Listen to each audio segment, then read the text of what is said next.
A continuación, Quito TV.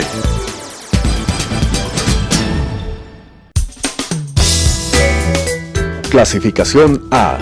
Apto para todo público.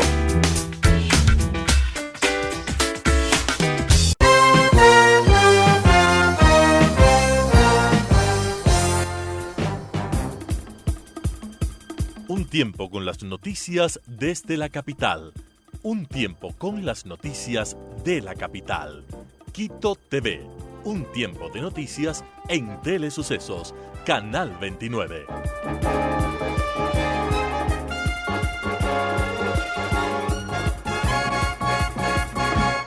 ¿Qué tal, amigos, amigas? Bienvenidos a este espacio de entrevistas Quito TV por Telesucesos 29 y 29.1 Televisión Abierta, 73 en TV Cable, 43 Claro TV y en tiempo real desde cualquier parte del mundo www.telesucesos.net o en Facebook como Telesucesos Quito en Facebook Live.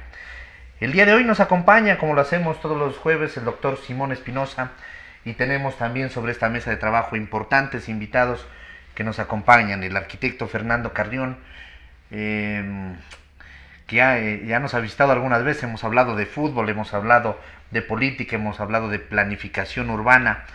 Actualmente está como asesor del alcalde, el doctor Jorge Yunda, dentro de los temas de planificación, el Estatuto Autonómico de Quito, entre otras cosas. Y el doctor Jaime Erazo, que también es un experto en gestión urbana y perteneciente a la Flaxo, además, que es una entidad importante de educación superior, de estudios relacionados en el tema de gestión urbana. Así que bienvenidos, arquitecto, doctor, otro doctor, bienvenidos. ¿Cómo están? ¿Cómo han pasado? Pues bien. Arquitecto, contentos. empecemos con usted. Gracias.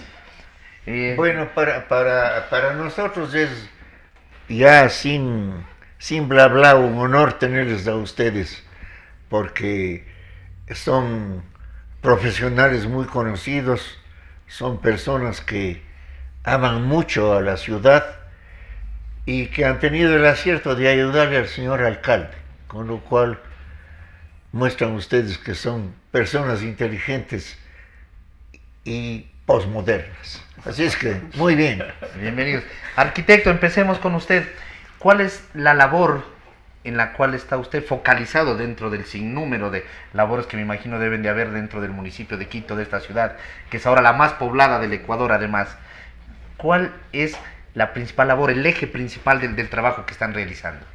Bueno, el alcalde Yunda gana sus elecciones y al día siguiente convoca una rueda de prensa donde me invita a mí a participar como asesor en su gestión.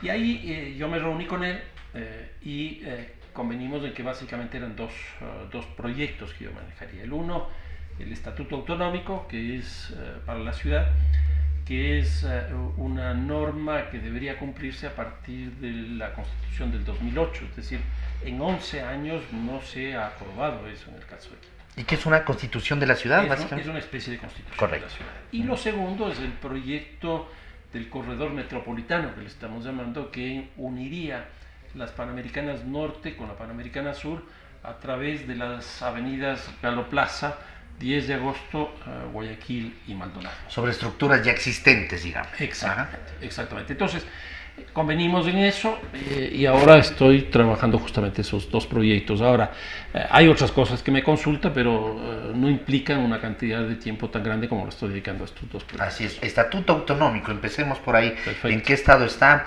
¿Qué comprende? ¿Está por salir ya? ¿O cuáles son los pasos que deben seguirse para sacar ya? ¿Esto tiene que salir en el registro oficial, además?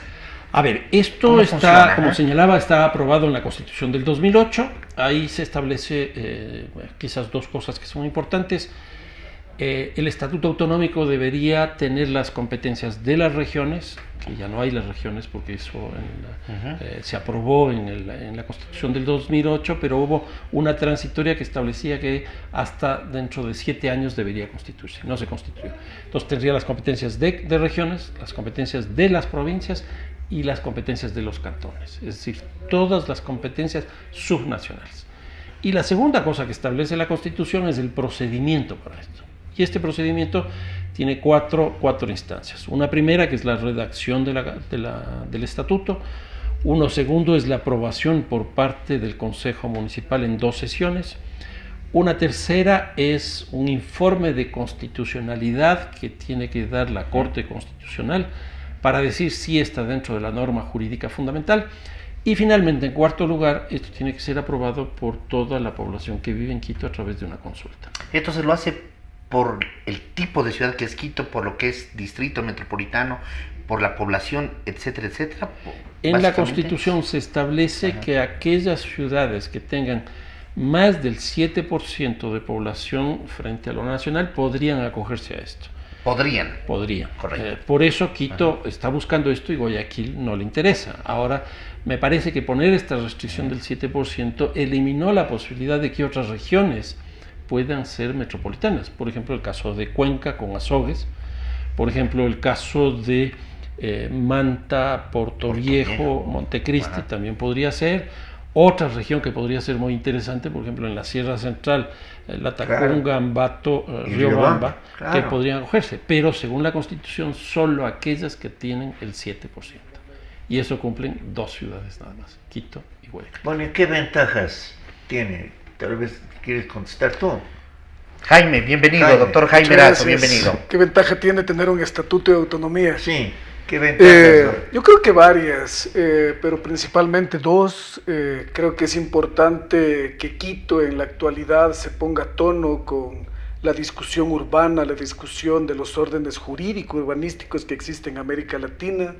Hay ciudades capitales de países unitarios y federales como Ciudad de México, por ejemplo, que en el 2017 aprobaron su constitución política como ciudad-estado, diríamos. Yeah. Hay algunos otros casos como Bogotá, que desde 1954 viene discutiendo su gobierno metropolitano. También está Lima, que es una ciudad, departamento, provincia. Está Montevideo, que hace muy poco tiempo llegó a establecerse como ciudad-departamento dentro de Uruguay. Entonces a Quito le es necesario repensar, diríamos, su orden jurídico urbanístico, y el Estatuto de Autonomía es la posibilidad que tiene la ciudad para establecer una nueva norma que rija su organización territorial, su gobierno metropolitano, las competencias que puede tener, diríamos, administrar como municipio, todo el conjunto de derechos que están, diríamos, enmarcados dentro de este, diríamos, concepto grande de los derechos humanos, pero que finalmente tienen que ser discutidos y tienen que estar establecidos en la normativa de este estatuto. Entonces, las ventajas que tendría Quito para pensar su orden jurídico, para pensar su orden urbanístico, son enormes, dependiendo de los capítulos que vayamos discutiendo, que vayamos estableciendo dentro de este instrumento. Otra ventaja importante del estatuto que estamos elaborando, del proceso metodológico atrás del estatuto, es el hecho de intercambiar en función de lo que hemos llamado una política comparada, intercambiar experiencias entre ciudades capitales que ya vienen discutiendo y reflexionando sobre estos procesos hace muchísimos años, como Buenos Aires, por ejemplo, que ya lleva más de 20 años siendo una ciudad autónoma, y decirles a estas ciudades el proceso, la metodología que nosotros estamos implementando. Y dentro de esto, por ejemplo, contarles cómo ha sido de ventajosa esta participación, dado que tenemos consejos consultivos ya constituidos, nacional e internacional, abiertos, para que la gente, los ciudadanos, no sé, de Quito, de Ecuador, se sigan sumando a esta discusión. Tenemos unos boletines semanales, tenemos un Google Group llamado Vía Autónoma, a través del cual ya llevamos 8 boletines publicados en donde vamos dando cuenta del proceso, los avances, las actividades, ¿no? Las mesas temáticas. Organizamos hace muy poco tiempo un seminario internacional que se llamó Capitales Latinoamericanas, Autonomía y Desarrollo, y contó con más de 20 expositores de por lo menos 11 ciudades capitales de la región, que llevan procesos, reflexiones sobre procesos de autonomía, y nos contaron, diríamos, su experiencia, sus limitaciones, sus avances, los temas que fueron complicados de resolver, y eso nos ha enriquecido mucho en la discusión local. Entonces, la ventaja que tiene el Estatuto de Autonomía, además diríamos, de las ventajas locales ya mencionadas, es esta posibilidad de ubicar a Quito en el contexto iberoamericano, discutiendo un nuevo orden urbanístico jurídico para la ciudad. ¿Estaba en cero este estatuto autonómico cuando ustedes se hacen cargo o ya había algo elaborado, ya había alguna base, había alguna documentación? No estaba en cero. Hubo 3 propuestas de estatuto de autonomía que se hicieron previamente, una en el periodo del alcalde Moncayo y el alcalde Vallejo, estuvo a cargo del Instituto de la Ciudad, quizás es la que más desarrollo jurídico tiene. Ahí estuvo a cargo de Luis Verde Soto, él fue quien la coordinó. Entonces, para nosotros estos han sido referencias, estos documentos que los hemos incorporado y lo estamos incorporando en la actual propuesta nuestra. Una segunda referencia fue la hecha en el periodo del alcalde Barrera, que también la hemos considerado, y una tercera es la que se hizo en el periodo del alcalde Rodas. Entonces hay 3 referentes de estatuto de autonomía, más los otros tantos en toda la región, y eso se han convertido como en el marcos, en nuestro corpus de literatura, de revisión conceptual, jurídica previa. Interesante, ¿no? Interesante. ¿Cuánto tiempo más, si podemos fijar en el tiempo, se va a demorar, arquitecto Carrión, en presentar a la ciudadanía, al Consejo para su aprobación este estatuto, para su debate seguramente este estatuto autonómico? Bueno, hemos venido caminando relativamente rápido porque prácticamente son 3 meses desde que el alcalde Yunda asume la alcaldía, y en ese lapso nosotros hemos venido ya trabajando en esto y estamos para decirle a la ciudadanía que en un lapso no mayor a 15 días tendríamos el primer borrador. Allá habría un primer borrador. Además, porque este estatuto autonómico apalancaría un sinnúmero seguramente de proyectos, de decisiones que se tomen en el Consejo y que es parte de la propuesta del alcalde Yunda. Sí, porque una vez que se apruebe, si es que se aprueba obviamente el estatuto autonómico, lo que va a ocurrir es que la producción legislativa del Consejo va a tener que acelerarse. Porque, por decir algo, no está esta competencia este rato en el manejo del municipio. En el estatuto autonómico se establece esa competencia. ¿Qué significa eso? Que el municipio tiene que cambiar la estructura institucional para que esa competencia la pueda asumir, si no, no la puede asumir. Se establece, por ejemplo, un ingreso adicional. Eso tendrá que ser normado mediante una ordenanza. Entonces, lo que viene inmediatamente después de la aprobación del estatuto es una producción legislativa muy importante por parte del Consejo. ¿Qué tienen que hacerlo los concejales? Tienen que hacerlo los concejales. Y sigue la norma que está establecida. A ver, pongo otro ejemplo. Si decidimos que tengan alcaldías menores, por decirlo de alguna manera. Aquí no solo que la legislación tendrá que ser intramunicipal, sino que tendrá que ir al CNE. Porque finalmente esos alcaldes tienen que ser electos. Y entonces, entra la ley electoral. Exactamente. Entonces, siempre hay consecuencias que vendrán de la aprobación de esto, en unos casos que tendrán que ser de responsabilidad exclusiva del municipio y en de otras instancias, porque es un mandato el que el pueblo de Quito está planteando a través de 15 días el primer borrador. En 15 días el primer borrador. Ahí eso pasa a Consejo. Ahí lo que vamos a hacer es formar 7 mesas de discusión sobre los 7 temas principales. Estas 7 mesas van a ser coordinadas por 3 concejales. Entonces, por ejemplo, habrá una de recursos económicos, otra sobre competencias, otra sobre esta cosa de las alcaldías menores. ¿Y las otras de una vez para saber? Organización territorial, derechos, por ejemplo, la mesa de derechos va a ser muy fuerte porque ahí se va a discutir derechos sociales, derechos políticos, derechos de la naturaleza, derecho de la ciudad, es decir, es derechos, por ejemplo, pongo un caso de derechos políticos que valdría la pena discutir. El alcalde Yunda llega solo con el 21.3% a ser alcalde, es decir, es un alcalde que tiene un problema de legitimidad. Esto hay que resolverlo a largo plazo, porque puede ser que ocurra en el futuro también. Entonces, ¿qué es lo que estamos pensando? Que también haya una segunda vuelta en el caso de la alcaldía de Quito. Pero no solo que tiene ese problema, sino que llega al Consejo con solo 3 concejales, de 21. Claro, es decir, como es el caso actual. Como es el caso actual. Entonces, ¿qué es lo que estamos pensando en este caso? Que se discutan los distritos electorales, porque este rato son 4 distritos electorales. Pero no solo que se discutan los distritos electorales para elegir los concejales, sino que además se pueda plantear, por ejemplo, que haya un conjunto de concejales que sean de todo el cantón y otros que sean por cada uno de los distritos electorales.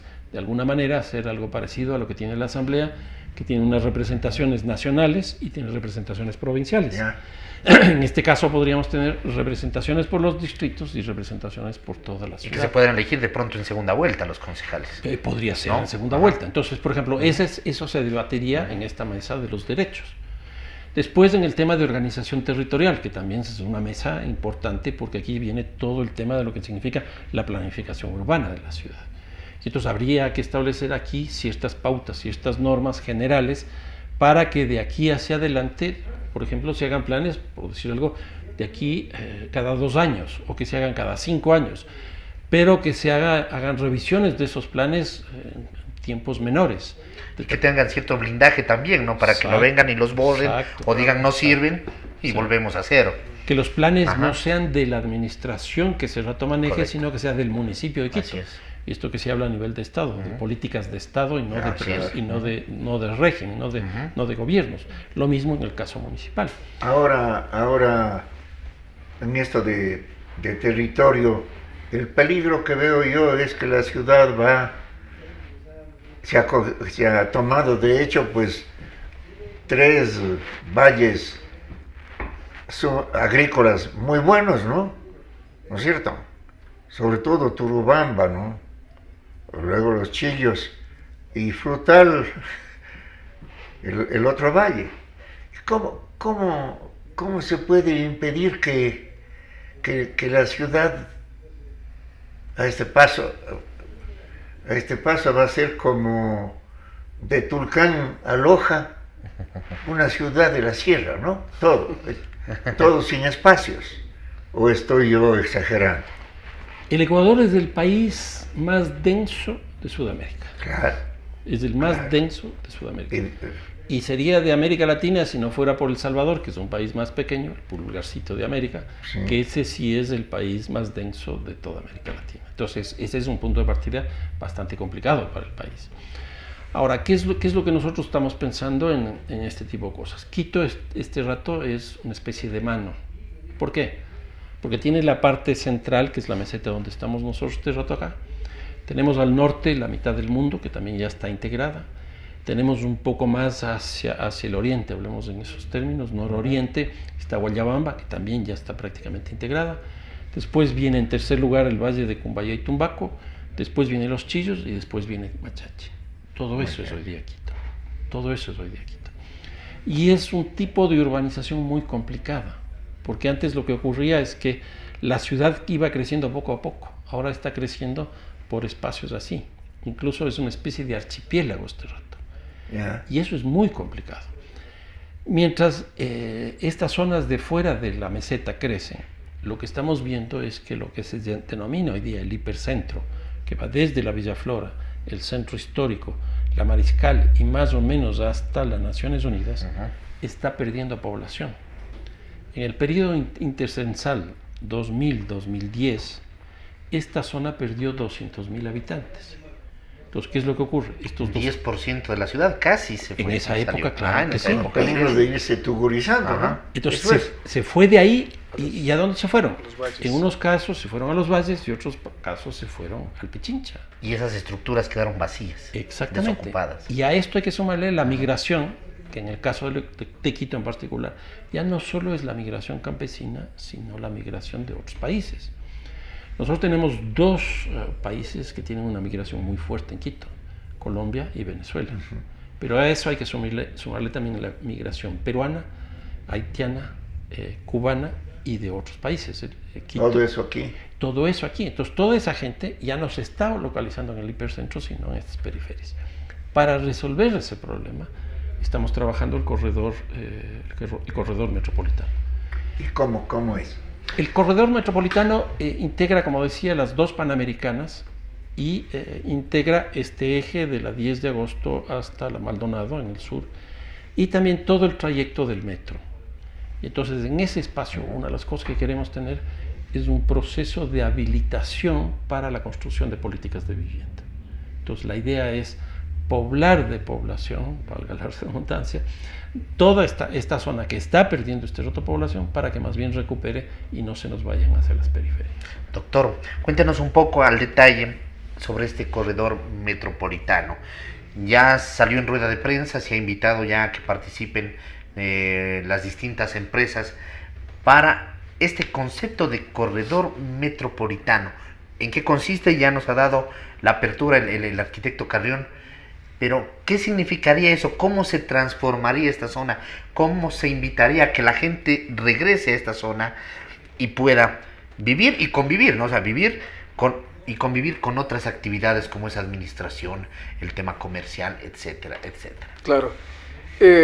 Bueno, el Corredor Metropolitano de Quito es un proyecto colectivo de ciudad en el cual hemos venido trabajando no en función solo de concebirlo espacial, social, económicamente, qué es un corredor, cómo se une, cuáles son las calles que lo conectan y en qué estado están estas calles, estas vías, etcétera, sino también pensar cómo se podría motivar entre la ciudadanía quiteña un proceso que haga que se repiense, se reflexione sobre este corredor vertebrador de la ciudad, y en torno a eso creo que bien viene ahora, diríamos, dar o reforzar este contexto que ya antes Fernando lo mencionaba con el tema del cambio demográfico entre el hipercentro, de cómo la gente ha ido hacia los valles, pero también considerar que en Quito desde hace mucho tiempo hay una crisis multidimensional que se expresa en estos cambios demográficos, se expresa en una contrariedad entre lo que uno espera como justicia espacial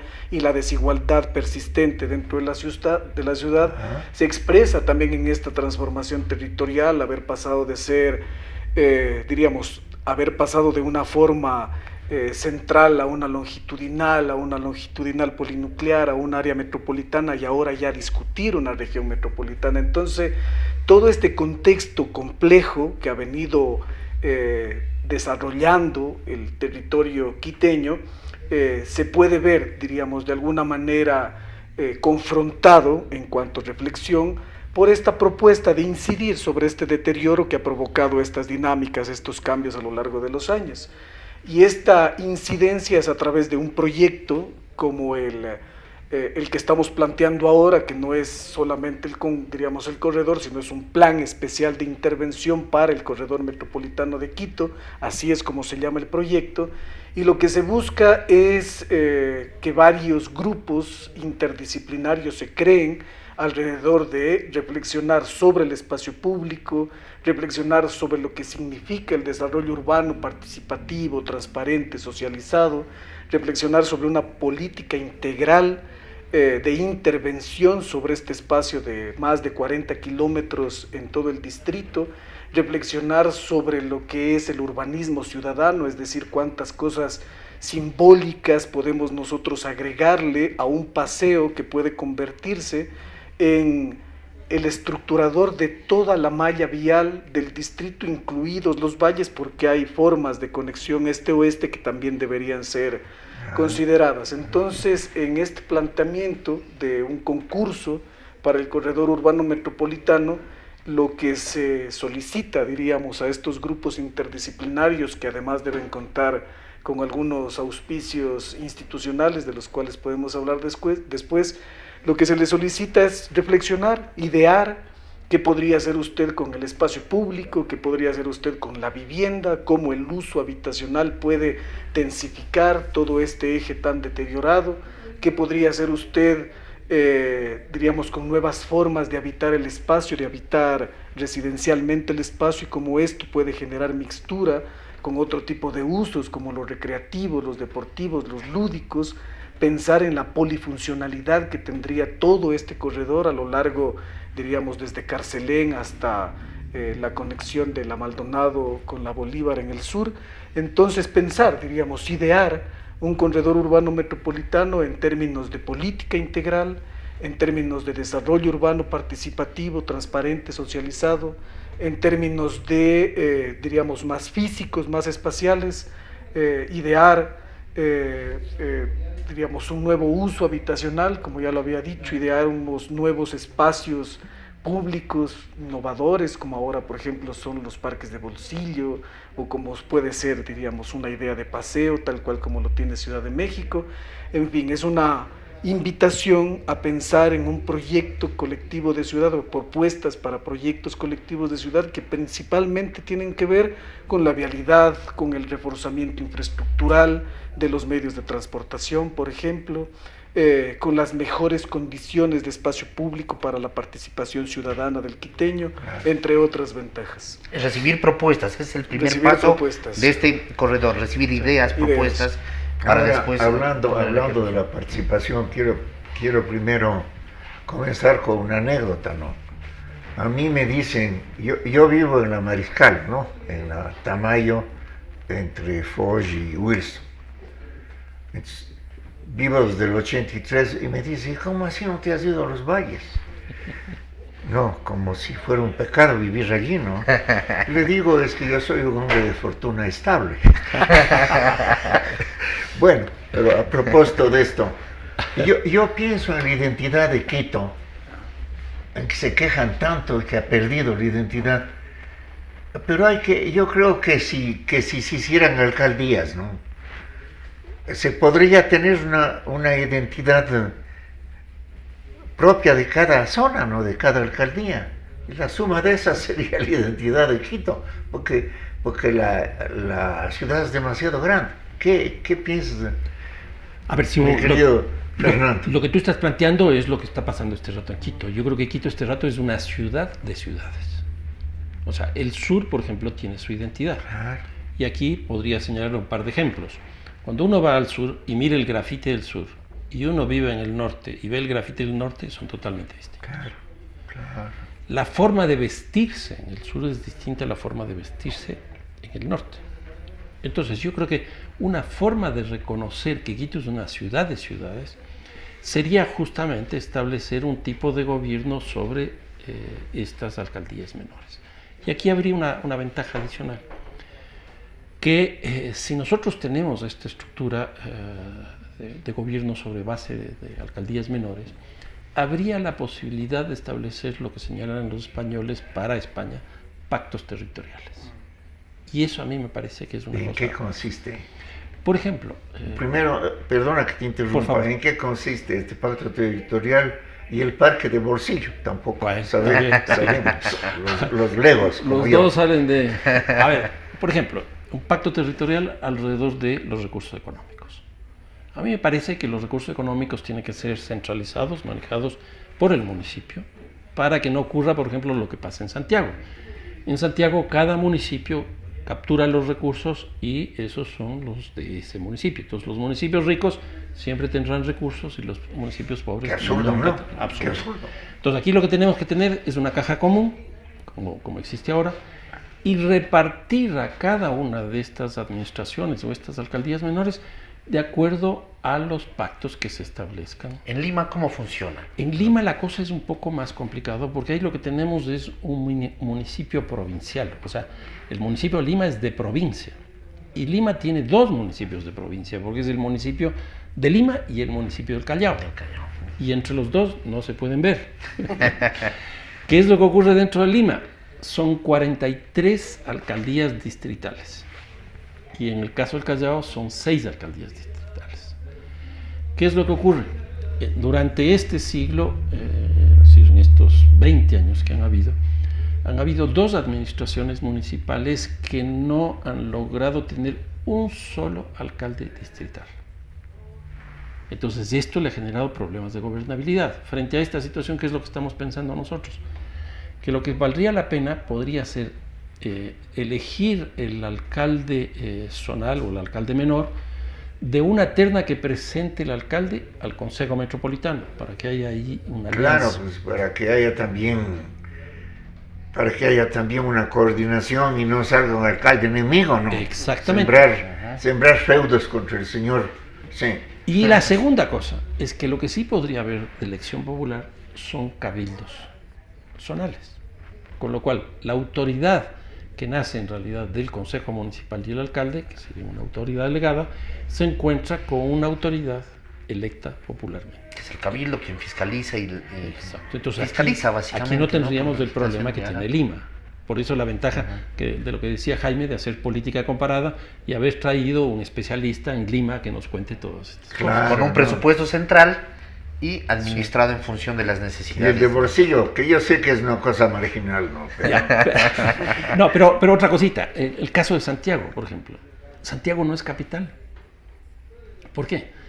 Porque lo que tenemos es que el área metropolitana está compuesta por 52 municipios, que se llaman comunas, pero no hay un gobernante de la totalidad. Después de que, en la época de la presidencia de la señora Bachelet, ahí se hizo una reforma para ver la posibilidad de elegir un alcalde metropolitano que se llamaría en ese caso gobernador. Esa sería la primera vez que tengamos una capital llamada Santiago. Y es muy interesante porque muchas de las capitales actuales están siendo el escalón previo para llegar a la presidencia de la República. El caso de Quito, el caso de Bogotá, el caso de Ciudad de México ahora, el caso de Buenos Aires, etcétera, etcétera. Y de Santiago eso no pasa. O sea que Santiago es Chile es tiene una capital sin cabeza, ¿no? Exactamente. Que es terrible, ¿no? Y capital es cabeza. Sí, es claro, caput capitis, ¿no? Exactamente, claro. Exactamente. Ahora, ¿qué es un parque de bolsillo? Ya, bueno, gracias a Dios por fin llega. El bolsillo, claro.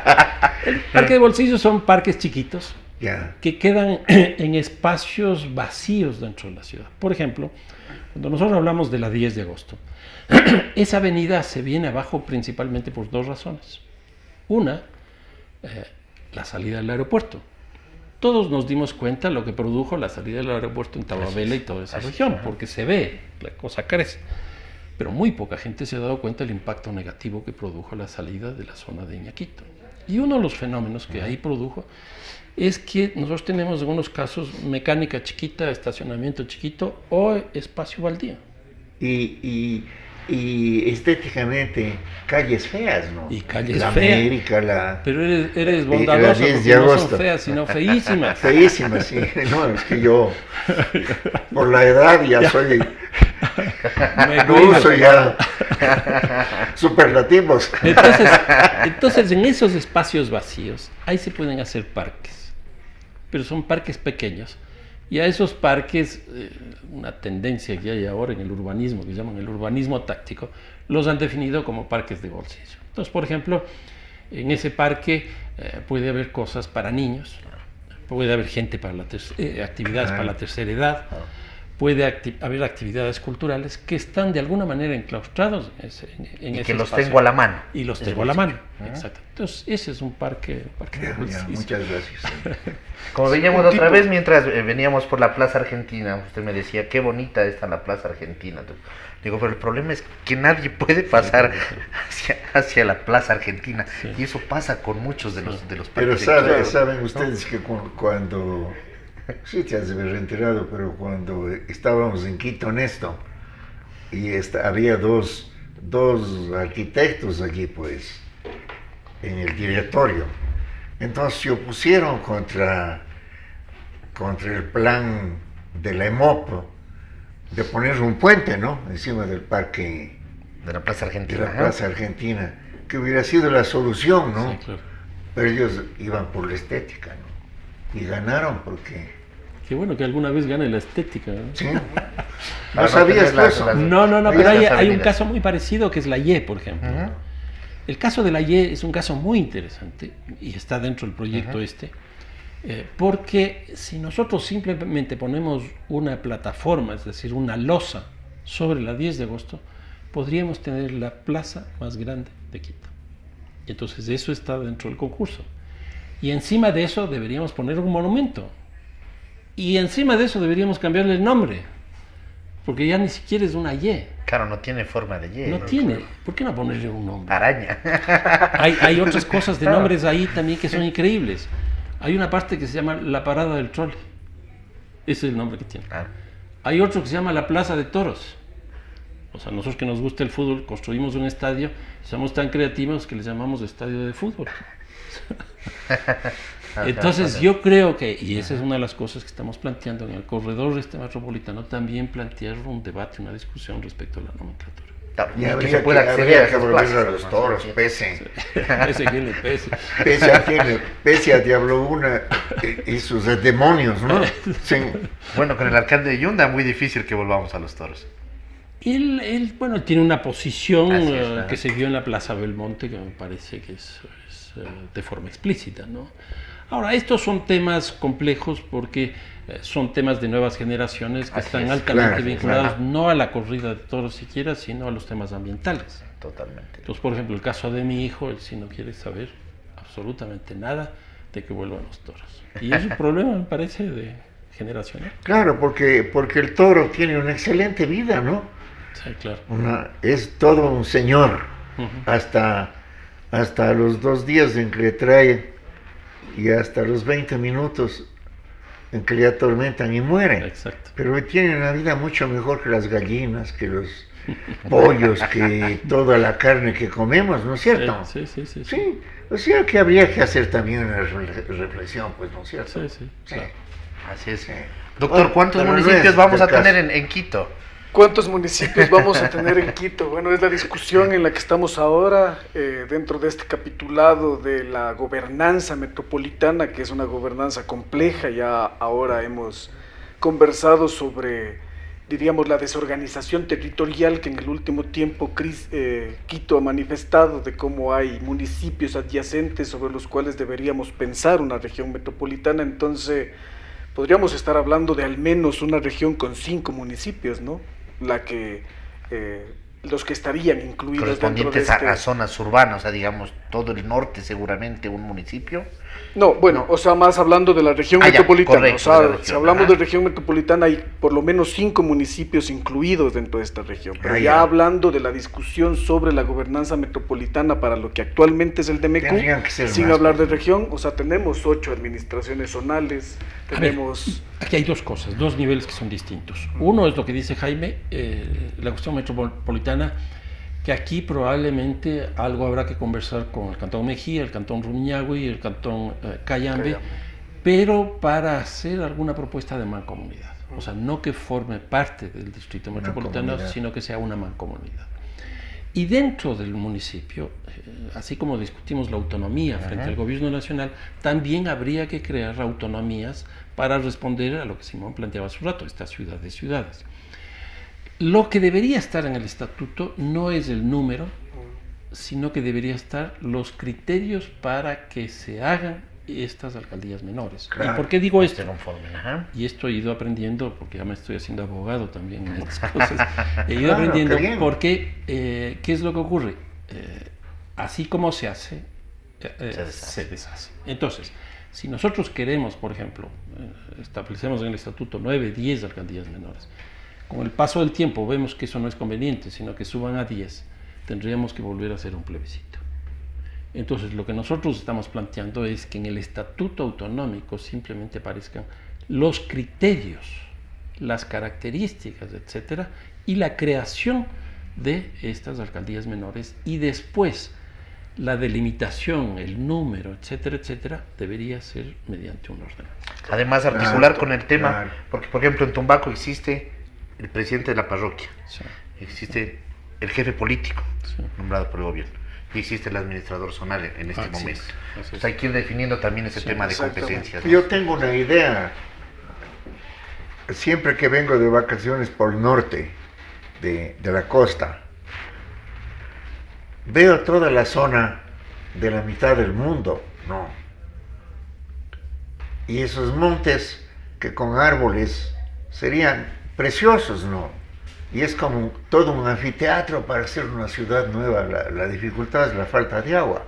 Pero ustedes han pensado qué se podría hacer con esa zona, porque es muy hermosa, ¿no? Sí, y además está horrible. Horrible. Con las canteras, además, polvo, ¿no? No, yo creo, a ver, cuando uno es turista y viene a la ciudad de Quito, hay 3 grandes destinos. Y es más o menos en este orden. Primero, el centro histórico. Segundo, la mitad del mundo. Y en tercer lugar, la Casa Guayasami. Esos son los destinos turísticos de Quito. Yo creo que esta zona tendría que tener una inversión en infraestructura turística mucho más fuerte y más significativa, lo cual significa consolidar también las áreas residenciales que tiene esa zona, porque tiene muchos problemas.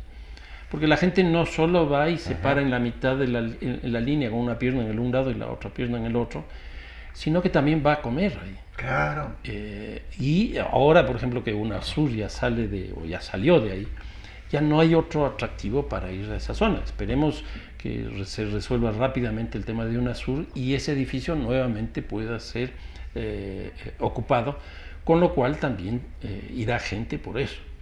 Entonces yo creo que esa zona tiene que ser básicamente una zona turística, básicamente. Y para eso habría que generar las condiciones para que absorba un turismo que llega a la ciudad de Quito y que no sea un turismo de una hora, porque en realidad es esto que digo. Claro, pues foto. Que se queden, pues no. Después de que se toman la foto le dicen ahí no es la línea, además. Se les pudiera mandar hacia Mindo y todo eso, que zonas tan hermosas. Simón, un corredor, ¿no? Y tú tienes ahí, por ejemplo, una propuesta de Roque Sevilla que me parece interesante, de construir el Museo del Sol, por ejemplo. Entonces ya no solo sería la gente que viene de afuera, sino nosotros mismos iríamos al Museo del Sol. Claro. Ahora yo tengo una pequeña acotación. El tercer sitio es el museo de ¿qué dijiste? De Guayasamín. Se llama la casa de Guayasamín, la casa del hombre, es la capilla del hombre. Pero entonces ya de haber gente, habría que poner la casa del hombre y de sus 3 mujeres. Porque de protestar, ¿no? La casa del hombre. Claro. Bueno. Ya tienes un tema para un Twitter tuyo. Sí. Sí.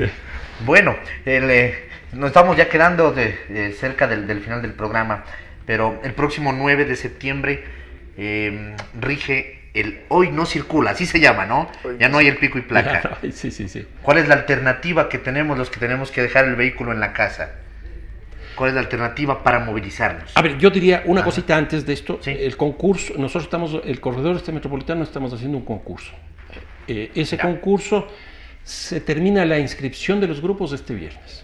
¿Este viernes qué es? 6 de septiembre. 6 de septiembre. A las 23:59. La gente puede inscribirse de forma virtual. Esto es mediático, no es virtual, correcto. Puede inscribirse de forma virtual.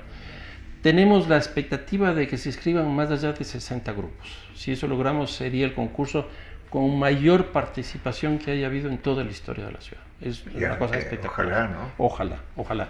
Porque además queremos que se hagan con estos proyectos exposiciones. Por ejemplo, vamos a hacer una en el norte, otra en el centro y otra en el sur. Si son, seamos conservadores, si son, pongamos 40 proyectos que se presentan, en cada proyecto presenta 10 láminas, son 400 láminas. Por ejemplo, ¿qué es lo que pensamos en el centro histórico? Una exposición en la plaza de San Francisco, otra exposición en la de Santo Domingo y otra en la Plaza Grande. Sería espectacular. Por ejemplo, en el norte podríamos hacer en una parte de la exposición, no sé, 10, 15 proyectos en la Carolina, otro en la Y, y así sucesivamente. Será una cosa increíble. Y vamos a hacer también que todos estos proyectos sean discutidas en las universidades de Quito. Qué bueno. Para que se retroalimenten con todo esto. Claro, existe un aporte, ¿no? Exactamente. Y que mejoremos estos proyectos. Que Quito se piense a sí mismo. Sí. Que Quito se piense a sí mismo. ¿Por qué esto? Porque al ser Quito la capital del Ecuador, nosotros no discutimos en los medios de comunicación la ciudad. Cuando uno va a Guayaquil o a Cuenca, los medios de comunicación son cuencanos, guayaquileños y están discutiendo la ciudad. Y dicen muchas cosas de propaganda sobre todo Guayaquil que son puras posverdades, ¿no? También. Bueno. Pero Simón, nosotros en Quito discutimos del aparato central, el Estado. Claro, entonces estamos hablando del cura Tuárez, que ya salió del Consejo de Participación, y esta cosa, de la ministra interpelada, etcétera. Pero no se discute de ciudad. No se discute de ciudad. Los noticieros de ciudad en Guayaquil sí existen, en Cuenca existen. Además, con la historia de Quito tan importante en la colonia, ¿no? Claro. Pero mira, Simón, yo estuve hace poco tiempo en una de las cámaras y estuve conversando y les planteé este tema. Y yo les dije, ¿ustedes qué es lo que hablan? ¿De la tasa de interés? ¿De los aranceles? ¿De comercio exterior? ¿Qué es lo que están discutiendo? Macroeconomía. ¿Quién de ustedes discute economía urbana? Nadie. me he juntado con analistas políticos, amigos, Simón Pachano, Felipe Urbano, etcétera, etcétera. ¿Qué discuten ustedes? La relación del Estado con la economía. ¿Quién de ustedes discute la relación del municipio con la economía? Ustedes discuten representación, pero discuten representación ante la Asamblea, ante la Presidencia de la República.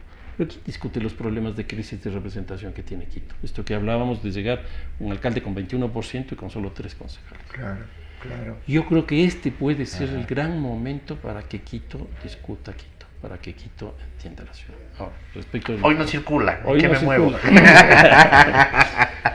A ver, yo Ajá, le he hecho algunos sí. comentarios Así, críticos ajá. incluso al propio alcalde, y por eso me atrevo a decir públicamente.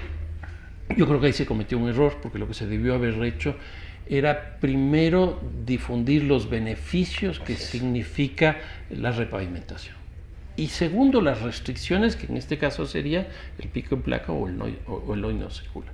¿Qué es lo que aconteció en el caso de Quito? A nadie le interesa saber dónde se va a pavimentar. Ni el municipio hasta ahora dice, estas calles vamos a pavimentar. Pero todos estamos discutiendo la restricción. Así es. Y eso me parece a mí que es un error. Ahora, en términos de la planificación de esto, yo lo que hubiera hecho es una primera fase, 2 meses, 1 mes, lo que corresponda, el norte. Otra, el sur. Con la pavimentación. Claro. Y entonces con ahí, la restricción. Y ahí yo lo que hubiera hecho son vías alternas. Y pedirle a la ciudadanía su colaboración, porque a la larga esto le va a beneficiar a la ciudadanía. Claro, claro. Entonces es una óptica distinta. Ahora, el problema que hay aquí, obviamente, es que estamos muy poco tiempo en la administración municipal y toca tomar decisiones, porque además todo el tiempo está siendo presionado para que tome decisiones. Y entonces eso pasa lo que pasa. Pero que tomen nomás con paciencia, porque de lo contrario tienen unas decisiones malas, ¿no? Sí, también. Yo antes de despedirles quisiera dirigirme a quienes nos escuchan y nos ven y decir, hay un problema ético en Ecuador y mucho más en Quito, ciudad difícil, que es todo es derecho, derechos de toda clase de derechos, y nunca se piensa en las obligaciones. Entonces, oyéndoles a ustedes, en primer lugar quisiera ponerles a ustedes quiteños el ejemplo de estos 2 profesionales, ¿no? Que sacrifican su trabajo, las consecuencias de eso, y son gente que se pone a trabajar por la ciudad, ¿no? Ahí tiene un ejemplo de qué hacer por la ciudad. Tenemos que ser menos egoístas, menos bla bla, y echarle el hombro.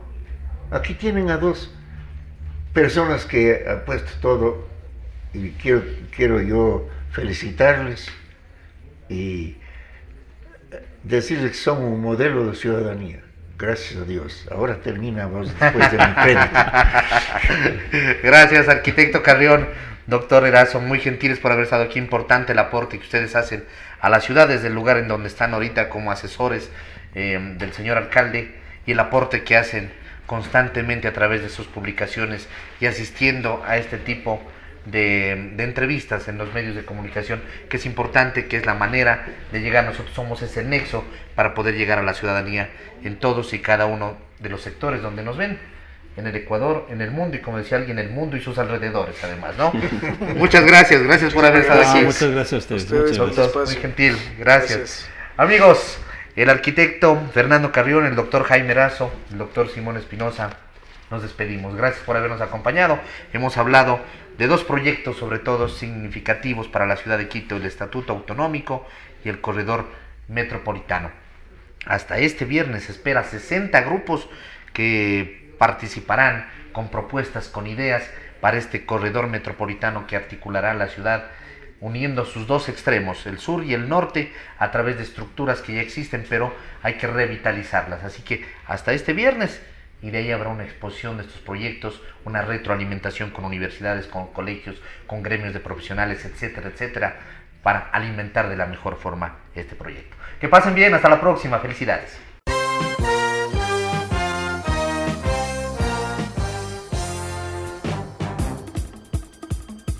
Un tiempo con las noticias desde la capital. Un tiempo con las noticias de la capital. Quito TV. Un tiempo de noticias en Telesucesos, Canal 29.